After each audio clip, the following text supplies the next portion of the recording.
Arthur, this is your time. After 50 years and doing what you've done, what do you want to say to us? What do you want to say to this generation? What do you want to say to those watching around the world?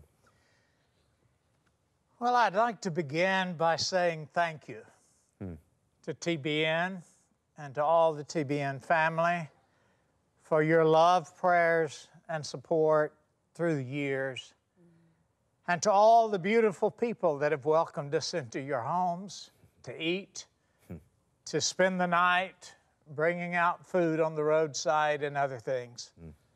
But when I watched the clip and I heard you speaking there saying, how do you walk around the world?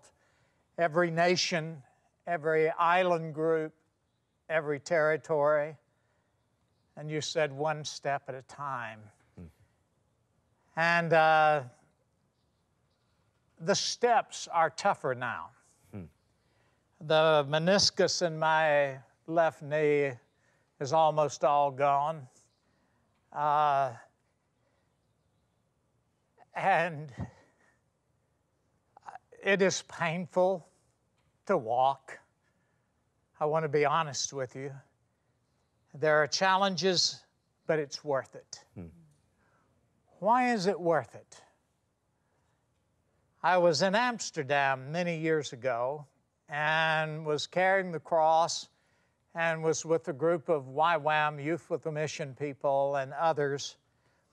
And we would stop and they would do dramas, and then I'd lift up the cross. Some of them would lift up the cross, and then I'd preach. And all of a sudden, somebody ran up to me and they said, come over, some guy's killing himself.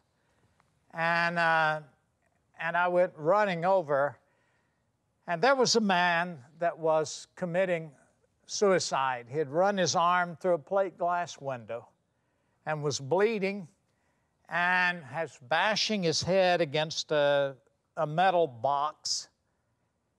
And I started to grab him, and he put his fist back ready to hit me. And I said, do you speak English? And he started cursing in English, and so I knew that he did, if he knew all those words. And to make a long story short, I said, you're not going, and there was a crowd watching. And I said, Jesus loves you. And I said, you're not, I'm going to grab your arm, and I'm going to cut off the blood. If you beat me to death, you're not going to die alone today. I'm going to cut off the blood supply, and you can beat me if you like, but I'm going to grab your arm. And I said, are you ready? Or something like that. And I grabbed his arm with both hands, and he drew back his fist. And he was a big guy, and I knew if he hit me, it would just break a jaw or chin or whatever. And I was saying, Jesus loves you, and he died for you. And he gave his life for you. And I was preaching as he was standing there with his arm back. And then all of a sudden, he fell into my arms.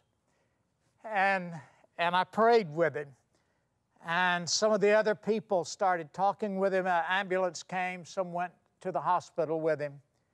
And there I am standing in the street, Matt and Lori, with blood all over me. And I knew I couldn't go back to the cross looking like that and walking on. And so I said, take care of my cross. I'll go back to my room and clean up, and I'll be back. And I went back to the room, and I stood there in the bathroom washing my hands in the sink. And as I washed my hands and my face, my blood, his blood mixed with the water swirling in the sink. And I was looking at that, and it was so dramatic. And I felt Jesus speak to me and say, you are your brother's keeper. Wow. You can't wash your hands of a lost, suffering, dying world. That's your responsibility. Their blood is on your hands.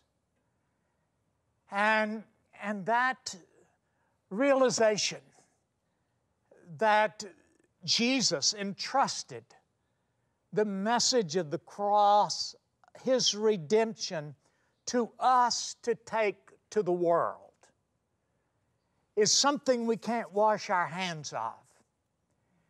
And you, Matt and Lori, as God, through so many events and circumstances, has brought you to this place also in your life, to where the mission of TBN and the proclamation of the good news is on your hands.